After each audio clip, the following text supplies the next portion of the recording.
Hi Scorpio, welcome back sa ating Tagalog Reading Channel. Ako ay si Adi at isa akong intuitive reader. So gagawin natin ang inyong monthly Tagalog reading for the month of July 2024. And maaari itong mag-resonate onto the next 3 to 6 months collective Scorpio. Remember na ito ay isang intuitive reading at isang collective reading. So maaaring mag-resonate sa certain collective. At kung hindi kayo makaresonate sa reading na ito, I will tap into your energy next month Scorpio. Okay? Ang gagamitin nating deck ay ang Sacred Oracle, no? Sacred Self-Care Oracle, okay?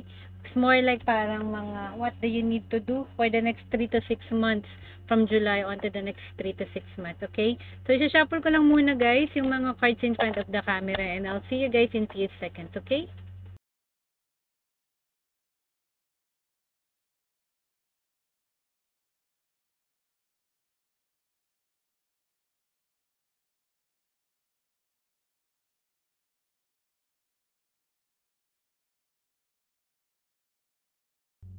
Ay, Scorpio, so simulan na natin ang inyong monthly Tagalog reading. Ginawa natin itong timestamp na to sa ganap na 8:36 p.m. July 21, 2024, Scorpio. Kuha tayo ng 7 cards and titingnan natin yung current energy check-in nyo for the month of July and on to the next 3 to 6 months to. Maaaring mag-resonate, okay? Alright, so are you ready, Scorpio? First card, position 1. Okay, usap lang natin.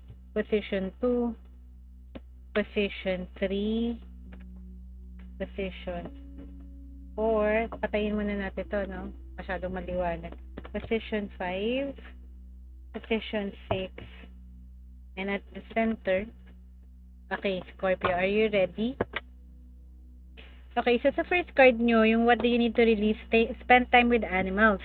So baka if you're animal lover, maaaring you're considering na kumuha ng bagong pet, no? Could it be dog? Pwede bang pusa? Pwede bang rabbit? Kung ano yung favorite pet nyo, it's okay. Normally kasi domesticated animals like dog or cats, or pwede rin pusa, diba? We see here, may husky, tas may pusa siyang hawak. May deer din kung nasa farm kayo, no? Diba? Or nasa forest kayo malapit, pwede rin bird, no? Kasi it's cultural, no? In some countries, mas preferred nila yung pusa, no? Than dog. Tayo, dog lover. And, meron din naman na mahiling mag-alaga ng mga eagle.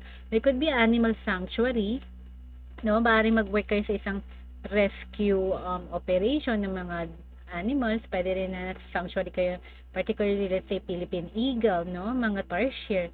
Okay, these things, no? So, ito yung kailangan mo daw i-release. Maaari na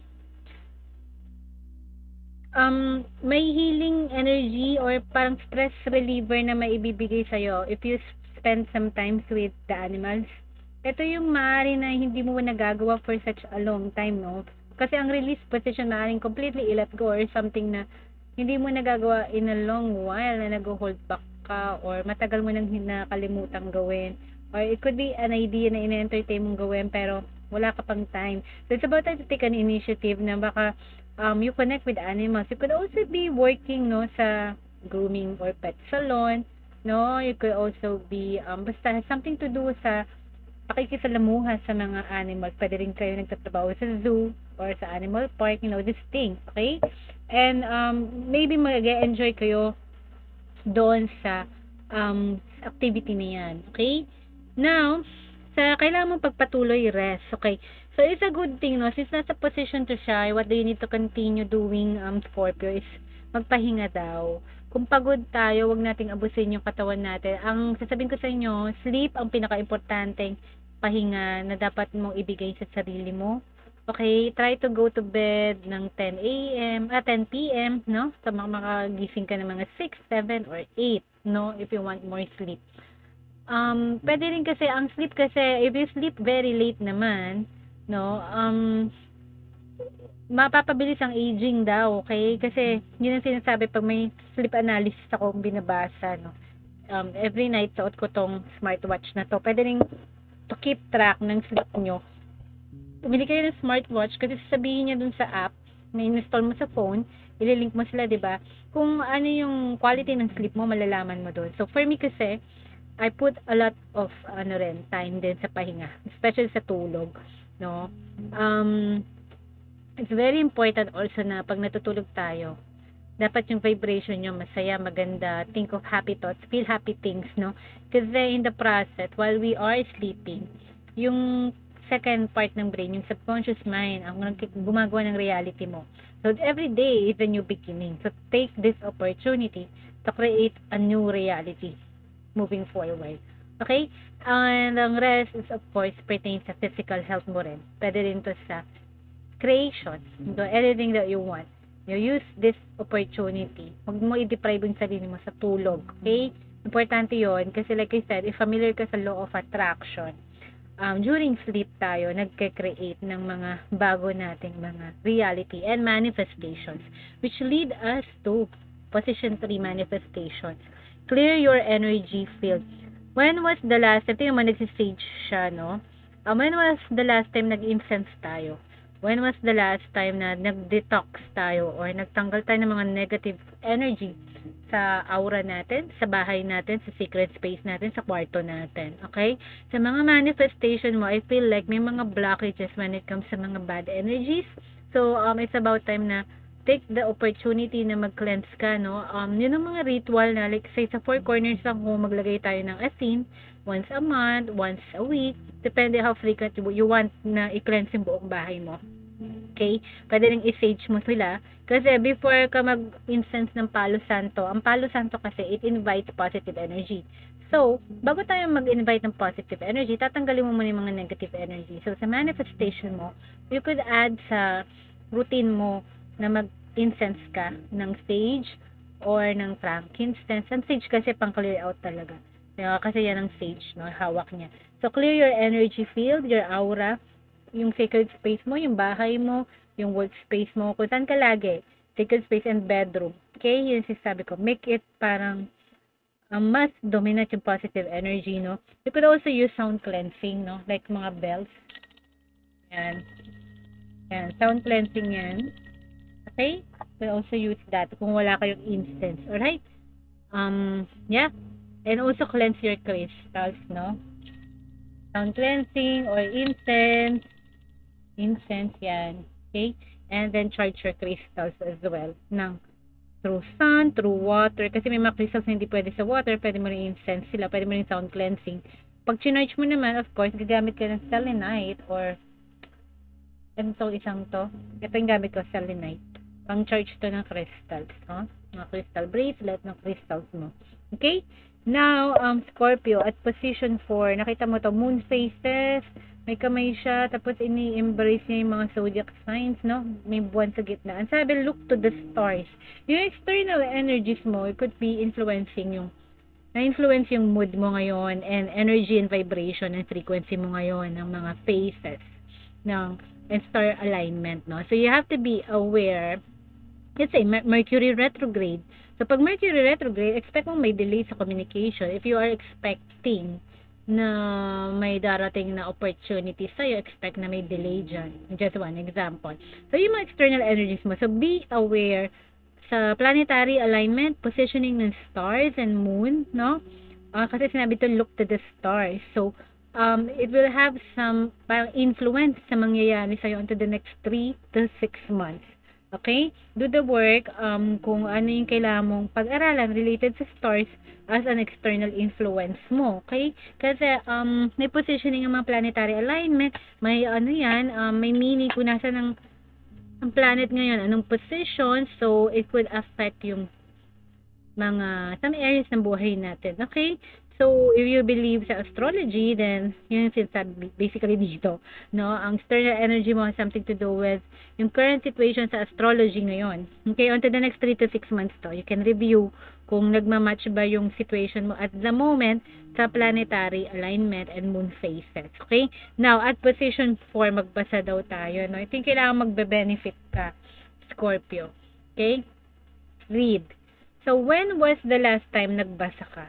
Or nag-aral? Or uhaw sa knowledge? Uhaw sa curiosity? When was the last time na na-feed natin ang ating mind, body, and soul ng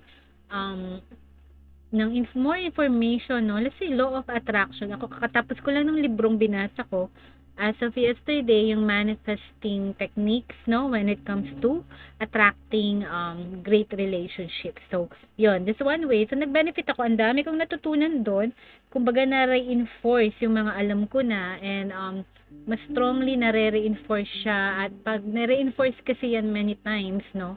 Yung through your reading, no? So, it will become a habit, it will become a practice of yours until ma-embody mo na siya, na it becomes natural na sa'yo, yung mga natutunan mo, may apply mo yun. So, it's about life coaching din, no? Life lessons, okay? To make your life better, no? Yun, yung mga binabasa ko lately. So, that's something doon na magbe-benefit ka.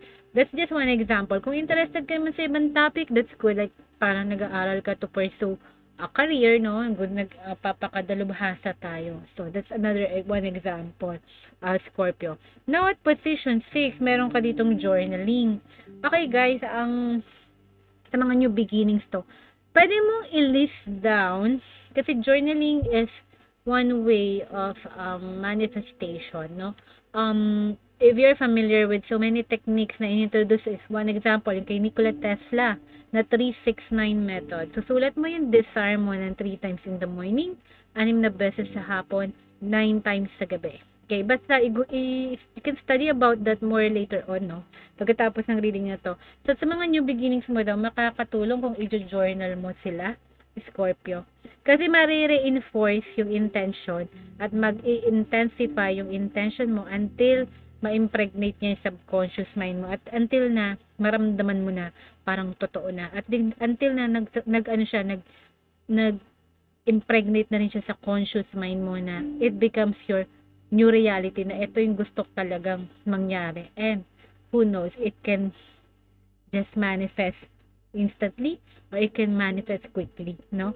So, tinutulungan ka lang niya na mga yung beginnings mo, ang journaling is one way to help you na ma-reinforce yung mga intention na yan. Okay? At mas lalong papalakasin yung intention mo na yan. No? Kasi ang importante kasi makarating yan sa subconscious mind mo. So, ang subconscious mind natin gumagana pag natutulog tayo. So, may rest ka dito. Importante ang rest sa pagmamanifest. Okay? Now, at the center, ang sabi dito, na kailangan mong lesson na dapat mong matutunan, you have yet to learn. Soak in a bath.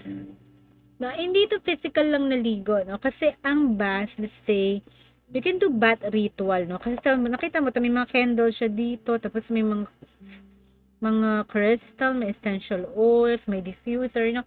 This is not a common bath, no? When was the last time nagpunta ka sa spa? When was the last time na pamper mo yung sarili mo na naliligo ka sa petals or bath bombs or essential oils or salt bath? As simple as salt bath. Ako kasi, I make sure na nakaka-salt bath ako once a week kasi pag may salt yung tubig, no, nagbababad ako for 30 minutes, nakiklense yung aura, yung mga, and hindi lang napapaganda yung skin natin, di ba, ng sea salt. Sea salt, hinalo ko sa tubig, no, sa timba or bathtub or sa batya, pwede kang magbabad. May portable bathtub rin naman na nabibili sa Lazada, no, but just improvise, no? O ihalo mo sa pag naliligo ka sa huling buhos, 'di ba? When was the last time na na-cleanse mo yung aura mo? Nagkaroon ka ng bath ritual. So, it has something to do with aura cleansing kasi nandiyan din yung clear your energy field and at the same time, ito, clear your aura. Okay? Sea salt, as simple as magbabad ka sa tubig na may sea salt, it's enough.